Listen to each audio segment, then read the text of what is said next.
Poucas semanas nós tivemos a presença do pastor Vinícius Musselman e ele abordou o livro de Efésios, um livro que nós já tratamos por completo aqui, mas eu gostaria de convidar os irmãos também a deixarem suas Bíblias abertas lá em Efésios, capítulo 2, Efésios 2.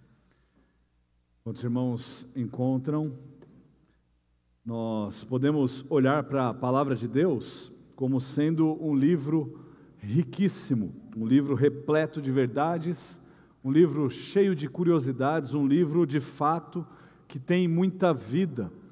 E a sua riqueza, ela não se limita apenas a isso. A Bíblia também é um livro repleto daquilo que nós chamamos de paradoxos, ou seja, são aquelas aparentes contradições. E muitas vezes nós nos confundimos ou temos os nossos pensamentos confusos quando nós nos deparamos com esses paradoxos bíblicos. Se você olhar, por exemplo, em Mateus 10, 39, nós encontramos ali a ideia de perder para ganhar. Jesus ensina que aqueles que perdem a sua vida por amor a Ele, na verdade, encontrarão a sua vida. Lá em 2 Coríntios 12, 10, Paulo fala sobre a força na fraqueza. Paulo está ali afirmando que o poder de Deus se aperfeiçoa na fraqueza. Mateus 23, 12 diz: quem a si mesmo se exaltar, será humilhado, e quem a si mesmo se humilhar, será exaltado. Ou seja, o paradoxo de ser exaltado pela humildade.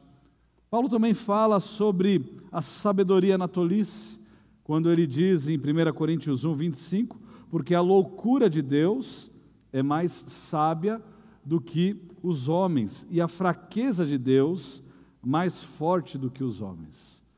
Ou seja, nós estamos tratando de um livro rico, e nesse livro rico nós encontramos em Efésios capítulo 2, do versículo 1 até o versículo 10, mais um desses paradoxos. Eu diria que é o paradoxo do vivo morto. Passamos então à leitura de Efésios 2, de 1 a 10, que diz assim: Ele vos deu vida, estando vós mortos nos vossos delitos e pecados, nos quais andastes outrora, segundo o curso deste mundo, segundo o príncipe da potestade do ar, do Espírito que agora atua nos filhos da desobediência, entre os quais também todos nós andamos outrora, segundo as inclinações da nossa carne, fazendo a vontade da carne e dos pensamentos, e éramos por natureza filhos da ira, como também os demais. Mas Deus, sendo rico em misericórdia, por causa do grande amor com que nos amou, estando nós mortos em nossos delitos, nos deu vida juntamente com Cristo, pela graça sois salvos, e juntamente com Ele nos ressuscitou, e nos fez assentar nos lugares celestiais em Cristo Jesus, para mostrar nos séculos vindouros a suprema riqueza da sua graça, em bondade para conosco, em Cristo Jesus.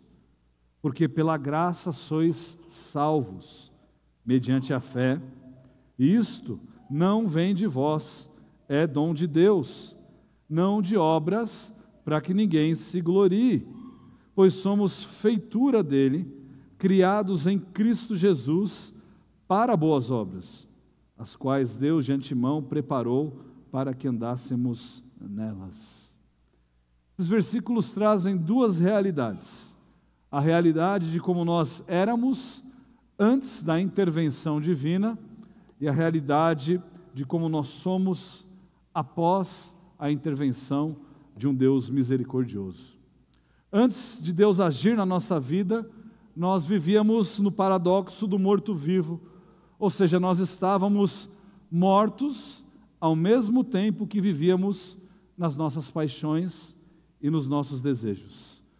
E não fosse a misericórdia de Deus, nós permaneceríamos nesse estado de putrefação espiritual eterna.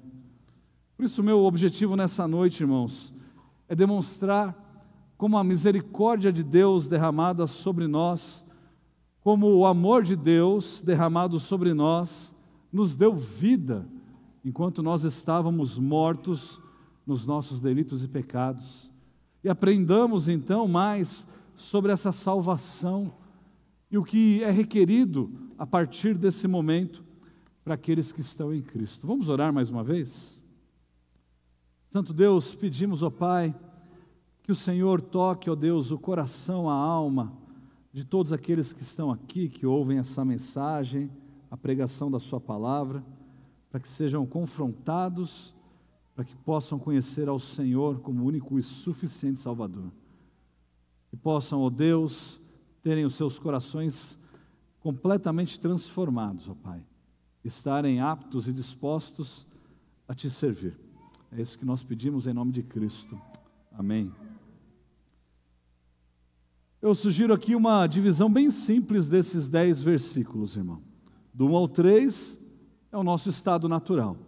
Do 4 ao 7, nós vemos a obra do nosso Deus. E depois, do 8 ao 10, nós vemos a explicação dessa misericórdia e quais são as implicações dessa obra de Deus na nossa vida. Então, vamos olhar por partes dos versículos de 1 a 3, onde nós aprendemos mais sobre o nosso estado natural. Paulo diz aí que nós estávamos num estado, e qual era ele? Mortos espiritualmente. Ele descreve a nossa situação como mortos em delitos e pecados. Ele diz que nós andávamos outrora nesses delitos e pecados, que nós seguíamos o curso deste mundo, que nós andávamos segundo o príncipe da potestade do ar, do espírito que agora atua nos filhos da desobediência, entre os quais também todos nós uma vez andávamos. Ele diz que nós andávamos segundo as inclinações da nossa carne, fazendo a vontade da carne e fazendo a vontade dos pensamentos. Portanto, nós éramos filhos da ira, como os demais.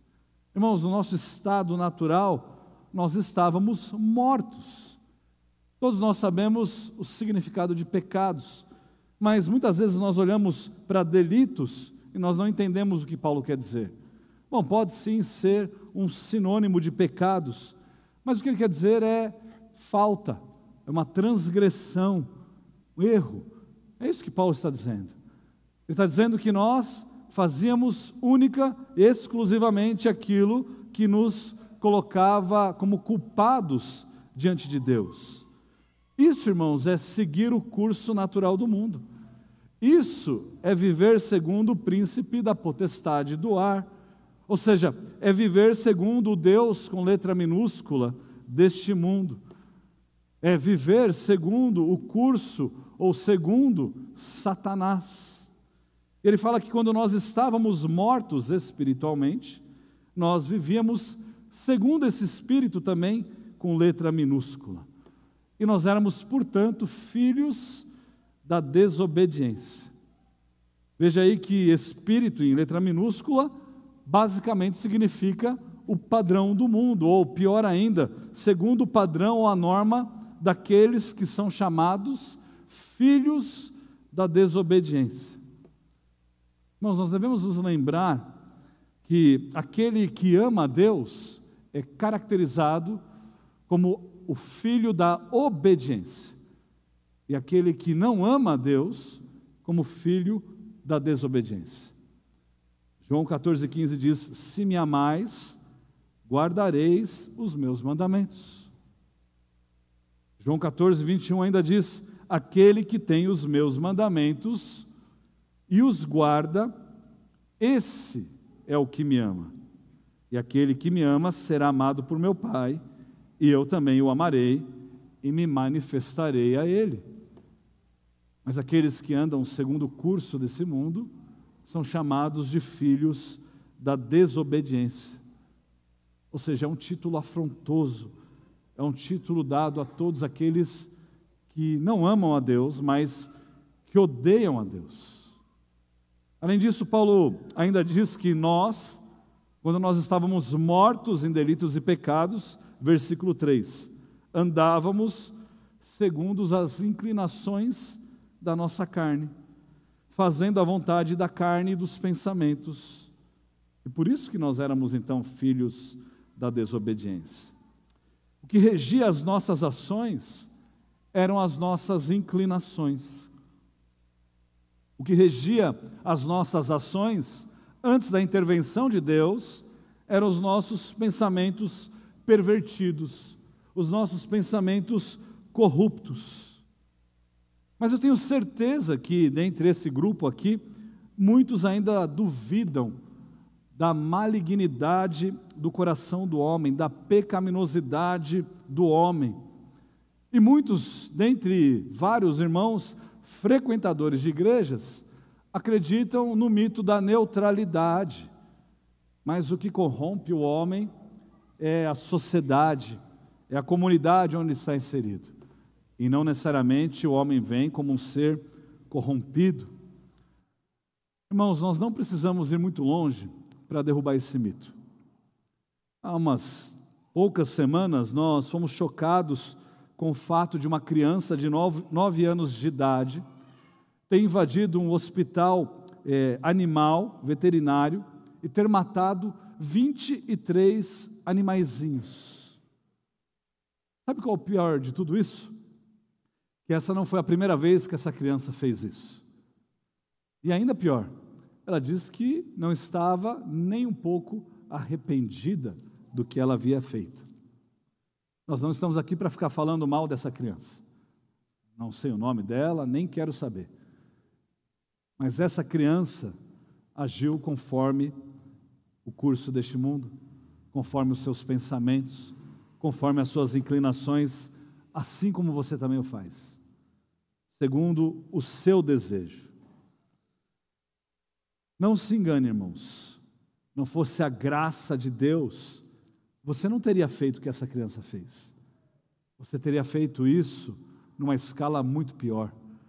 Talvez você não teria invadido um hospital veterinário, mas um hospital comum. Talvez você teria feito coisas muito mais horripilantes.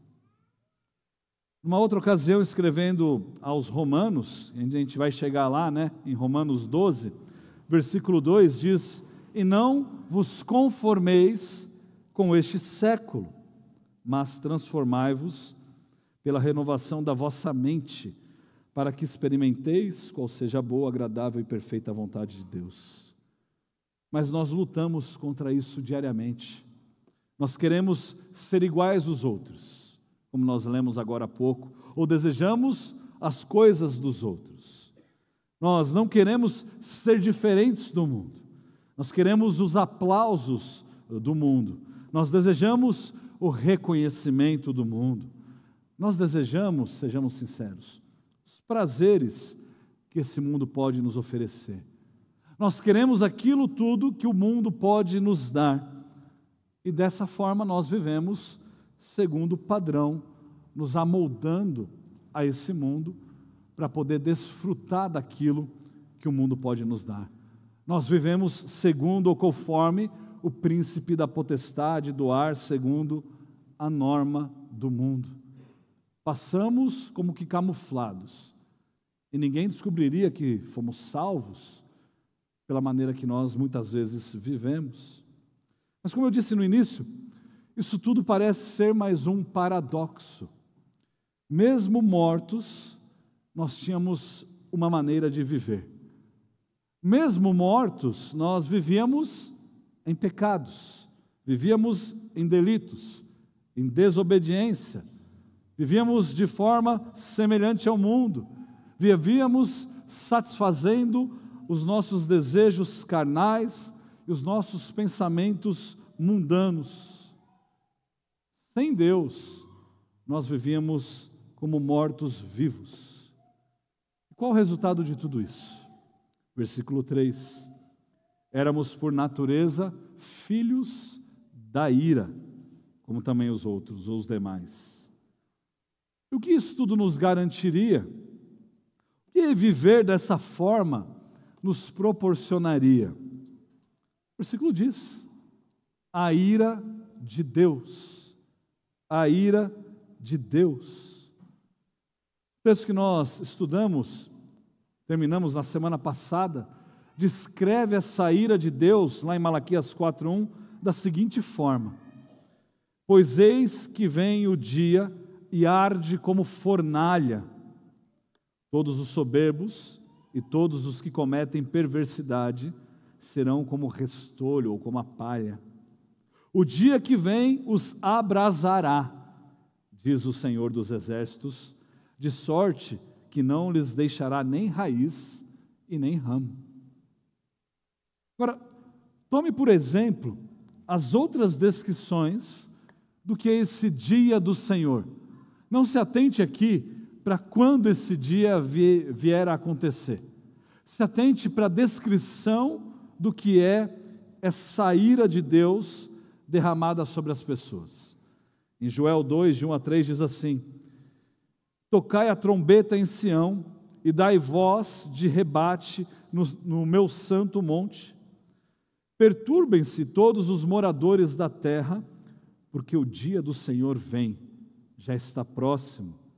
Dia de escuridade e densas trevas, dia de nuvens e negridão.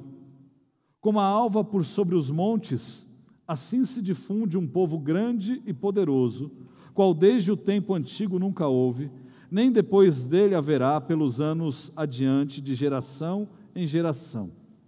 À frente dele vai fogo devorador, atrás chama que abrasa. Diante dele a terra é como um jardim do Éden, mas atrás dele um deserto assolado, nada lhe escapa. Ou ainda Malaquias 3, que diz: mas quem poderá suportar o dia da sua vinda? E quem poderá subsistir quando ele aparecer? Porque ele é como um fogo de ourives e como a potassa dos lavandeiros. Assentar-se-á como derretedor e purificador de prata, purificará os filhos de Levi e os refinará como ouro e como prata. Sofonias capítulo 1, versículos 14 em diante diz: está perto o grande dia do Senhor, está perto e muito se apressa. Atenção, o dia do Senhor é amargo, e nele clama até o homem poderoso. Os irmãos já perceberam? Eu não preciso ficar lendo textos e mais textos para entender que o dia do Senhor não é um dia de alegria para aqueles que estão longe de Cristo, mas um dia em que a fornalha ardirá muito mais do que 7 vezes. Irmãos, o fim do pecado é a morte, mas não tome isso como um alívio, pois não se trata disso, e sim como o início de um sofrimento eterno para aqueles que não estão em Cristo Jesus. Mas a palavra de Deus é uma palavra graciosa. No versículo 4 nós lemos aquelas palavrinhas que talvez sejam as mais felizes e que tragam mais conforto a todos nós. A palavra de Deus diz: mas Deus, sendo rico em misericórdia, por causa do grande amor com que nos amou, estando nós mortos em nossos delitos, nos deu vida juntamente com Cristo. Pela graça sois salvos. Irmãos, mesmo no estado de pecado, Deus derrama sobre nós a sua misericórdia. Deixa eu ilustrar isso com outro trecho bíblico que se encontra lá no texto de 2 Samuel, capítulo 24. Espero você abrir 2 Samuel 24. Aqui em 2 Samuel 24 nós encontramos o rei Davi, já idoso, e ele faz uma solicitação aos seus homens. Ele pede para os seus homens que eles levantem o censo do povo de Israel. Agora, depois de pedir que o censo fosse feito, Davi, ele reconhece que ele pecou ao fazer isso. Não vou entrar no mérito do porquê, como e as discussões que estão inseridas aqui, até porque esse é um texto bem controverso.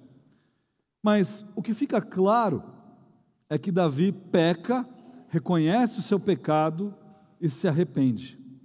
E no versículo 10, a palavra de Deus diz assim: sentiu Davi bater-lhe o coração depois de haver recenseado o povo, e disse ao Senhor: muito pequei no que fiz. Porém agora, ó Senhor, peço-te que perdoes a iniquidade do teu servo, porque procedi muito loucamente. Então, nos versículos 11 até o versículo 13, Deus ele dá a pena que Davi deveria receber por conta desse pecado. E a palavra diz assim: ao levantar-se Davi pela manhã, veio a palavra do Senhor ao profeta Gade, vidente de Davi, dizendo: vai e dize a Davi, assim diz o Senhor, 3 coisas te ofereço, escolhe uma delas, para que te faça. Veio, pois, Gade a Davi e lhe fez saber, dizendo: queres que 7 anos de fome te venham à sua terra? Ou que por 3 meses fujas diante de teus inimigos e eles te persigam? Ou que por 3 dias haja peste na tua terra? E aí ele diz assim: delibera agora e vê que responda, hei te dar ao que me enviou. Davi tinha 3 opções. Espero que você nunca tenha que passar por uma situação como essa. Nenhuma delas é uma opção boa. Mas dá uma olhada na resposta dada de Davi no versículo 14, e como a misericórdia de Deus se faz palpável a nós. 2 Samuel 24:14. Então disse Davi a Gade: estou em grande angústia, porém caiamos nas mãos do Senhor, porque muitas são as suas misericórdias, mas nas mãos dos homens não caia eu. Irmãos, em meio a uma punição de Deus, Davi sabia que Deus derramaria também a sua misericórdia. Foi justamente isso que Deus fez por meio do seu anjo. Esse é o Deus que derramou misericórdia sobre nós, enquanto nós estávamos mortos, afundados nos nossos delitos e nos nossos pecados, vivendo em desobediência a Ele, amando e buscando e praticando os prazeres deste mundo, jogando na cara de Deus que éramos contra Ele. Então, ao falar sobre a misericórdia de Deus, Paulo diz, como que explicando no final do versículo 5, pela graça sois salvos. E aí, então ele acrescenta o que aconteceu com aqueles que estão em Cristo. Ele fala em Efésios 2:6, e juntamente com Ele nos ressuscitou e nos fez assentar nos lugares celestiais em Cristo Jesus, para mostrar nos séculos vindouros a suprema riqueza da sua graça em bondade para conosco em Cristo Jesus. Irmãos, Ele nos ressuscitou. Você lembra como o texto começa? Como Efésios 2 começa? Estávamos mortos e agora fomos ressuscitados. Não é que nós estávamos desmaiados, não é que estávamos desacordados, estávamos mortos e Ele nos deu vida. Ele nos deu vida. Então, nos versículos 1 a 3, vemos o nosso estado natural. Do 4 ao 7, nós vemos então a obra magnífica de Deus sobre a nossa vida. E agora, nos versículos de 8 a 10, nós veremos a explicação dessa misericórdia de Deus e as implicações. E nessa explicação, que vai do versículo 8 ao 10, Paulo diz o seguinte: porque pela graça sois salvos. Os irmãos sabem esses versículos de cor. Mediante a fé, e isto não vem de vós, é dom de Deus, não de obras para que ninguém se glorie, porque somos feitura dele, criados em Cristo Jesus para boas obras, as quais Deus de antemão preparou para que andássemos nelas. Irmãos, existe nesse texto aqui duas palavras de suma importância: a palavra graça e a palavra fé. Apesar de pessoas de outras matizes religiosas ou teológicas concordarem com o significado dessas palavras, elas muitas vezes não concordam com o emprego dessas palavras na obra da salvação. E nós ficamos então com algumas dúvidas. Eu quero dizer que muitas pessoas, mesmo lendo esse texto, que é bem claro, elas entendem que a salvação é sim um presente de Deus, mas que de uma forma ou de outra, nós é que conseguimos ganhar ou garantir esse presente de Deus. E dessa forma, elas diminuem a obra de Deus em nosso favor. Então nós precisamos ir com um pouco de cautela aqui, e agora com um pouquinho mais de paciência, analisarmos esse texto de uma forma técnica, e eu prometo que não vai durar muito, vai ser rápido. Mas preste atenção em algo que talvez não fique tão claro na língua portuguesa, mas pelo menos no grego fica. Veja de novo o início do versículo: porque pela graça sois salvos, mediante a fé, e isto não vem de vós. Essa palavrinha isto é um pronome demonstrativo neutro no grego. Você está falando, já me perdeu. Preste só atenção. A pergunta que nós temos a partir daí é: isto se refere à fé ou isto se refere à graça? Bom, olhando a gramática grega, graça é uma palavra feminina, fé é uma palavra feminina. Então, gramaticalmente falando, isto que está no neutro, está vendo? No grego tem gênero neutro, tá bom? Português não. Significa que nós deveríamos linkar essa palavra, não a fé ou a graça, mas gramaticalmente a ambas. Ou seja, a salvação ao todo, que naturalmente, se é um pronome demonstrativo, ele liga aquilo que está antecedendo, mas como ele é de outro gênero, ele tem que ligar os dois, porque a gramática diz. Agora, por que nós gastamos os nossos neurônios nessa explicação? Paulo diz no versículo 9: não de obras para que ninguém se glorie. A salvação não vem de vós, é um dom, um presente, uma dádiva de Deus, não de obras para que ninguém se glorie. Então a pergunta é: onde está a nossa glória na nossa salvação? Onde está a sua participação na sua salvação, a não ser no merecimento da ira de Deus sobre você? Não tem participação. Irmãos, quando nós entendemos o significado dessas duas palavras, graça e fé, e quando nós compreendemos esse processo de salvação, como é que ele se deu por meio dessas duas palavras, nós só temos uma resposta, que é do versículo 10. Nós somos feitura dele, criados em Cristo Jesus para boas obras, as quais Deus de antemão preparou para que andássemos nelas. Depois da Reforma Protestante, uma doutrina que ficou popularizada nos meios reformados foram as doutrinas da graça, também conhecidas como os 5 pontos do calvinismo. Aqueles que já fizeram a sala de novos membros já ouviram falar sobre isso, e nós sabemos o que significa depravação total, eleição incondicional, expiação limitada, graça irresistível e perseverança dos santos. Agora, ao se depararem com essas doutrinas, Muitas pessoas pensam que elas só servem para satisfazer as inquietações intelectuais de crentes orgulhosos. E não é para isso que elas servem.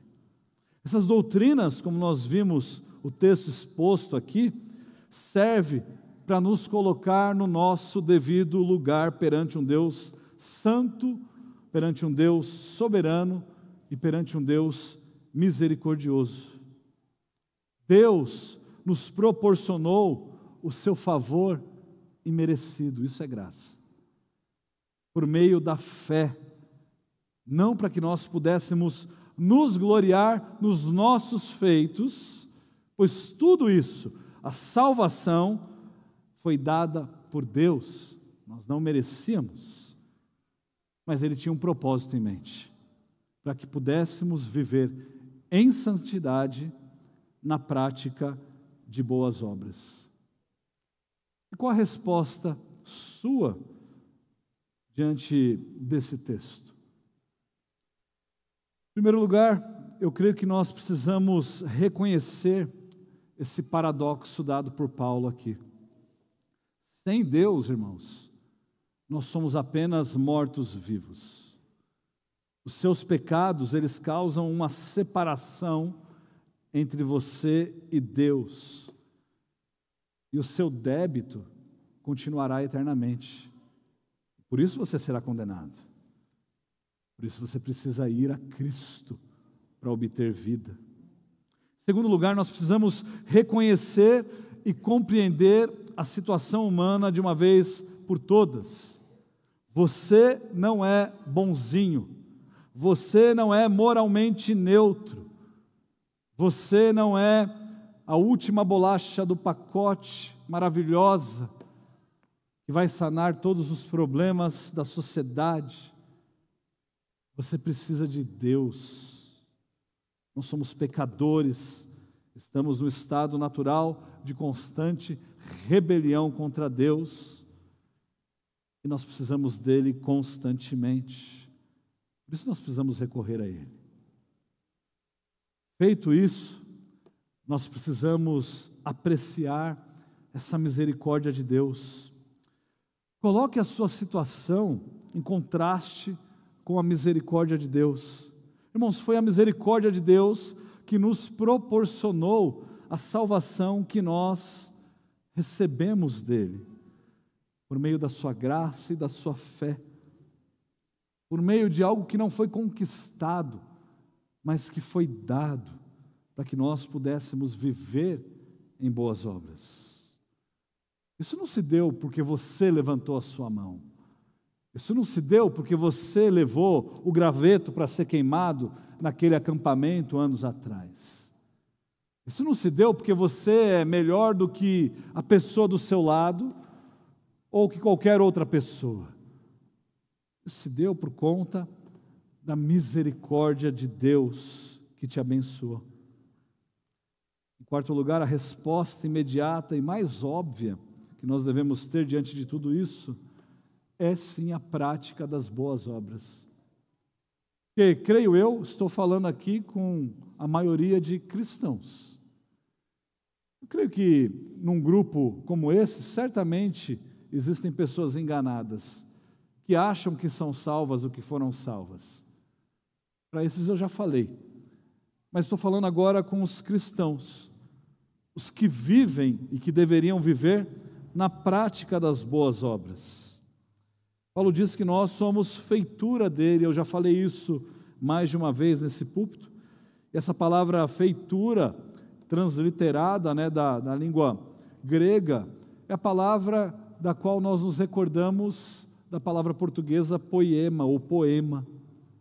Nós somos uma obra de arte de Deus, Deus nos criou para boas obras. O Deus que nos criou nos fez para que nós pudéssemos colocar em prática os dons, as habilidades que Ele nos deu para a edificação do corpo de Cristo. Veja que a sua salvação, portanto, não foi e não é obra do esforço humano, mas é o resultado do seu conhecimento, não é nem resultado do seu conhecimento elevado sobre Deus, também não é fruto do seu merecimento, mas é obra da graça de Deus derramada sobre você. Veja também que o propósito dessa salvação, portanto, não é o seu próprio umbigo. Você não foi salvo para se ver salvo. Você foi salvo para servir. Você foi salvo para servir ao seu próximo. Veja que aquilo que muitos se orgulham para a salvação, as boas obras, é na verdade aquilo que os crentes deveriam se orgulhar depois de serem salvos. Mas não batendo no peito falando assim: olha como eu sou bom, olha o que eu fiz ou deixei de fazer. Mas fazer e falar: olha como Deus é misericordioso e me trouxe a esse ponto. Irmãos, o propósito dessa salvação, de você ser uma obra de arte de Deus, é para que você pratique as boas obras. Veja que a obra de Deus, ela não é alcançada por meio de boas obras, mas o resultado dela é inevitável. São, sim, as boas obras. Nós somos salvos para servir. Quem você tem servido? Seu ego, seu umbigo, você mesmo? Nós não estamos numa church para eu falar para você olhar para as pessoas do lado e falar assim: eu vou te servir. Mas nós precisamos acordar para a realidade que nós somos parte do corpo de Cristo, chamados para isso, e que as necessidades do corpo são evidentes, e nós precisamos servir uns aos outros. Por fim, nós devemos celebrar a soberania do nosso Deus. O Deus a quem nós servimos não é qualquer um. Ele não é um Deus com letra minúscula, que se surpreende quando as coisas acontecem. Não é um Deus que simplesmente conhece as coisas de antemão, mas Ele as decreta. O Deus a quem nós servimos é um Deus soberano, um Deus que está acima de tudo, um Deus que está acima de absolutamente todos. E a sua soberania se estende também à salvação. Irmãos, que nós possamos adorá-lo como o único Deus verdadeiro, o único Deus supremo e digno de toda a nossa honra e da nossa adoração, e dar graças constantemente a esse Deus pela salvação que Ele nos proporcionou. Vamos orar? Santo Deus, te agradecemos, ó Pai. Te agradecemos porque o Senhor foi tão bondoso, tão misericordioso, ó Pai, nos salvando da sua ira, nos livrando, ó Deus, da punição e derramando o cálice da sua ira sobre Cristo, para que nós não precisássemos pagar essa pena. Pai, te damos graças pelo que o Senhor fez por nós e pedimos, nos ajude a enxergar que precisamos servir ao Senhor, servindo ao nosso próximo hoje, para a honra e glória do seu nome. É isso que nós pedimos em nome de Cristo. Amém.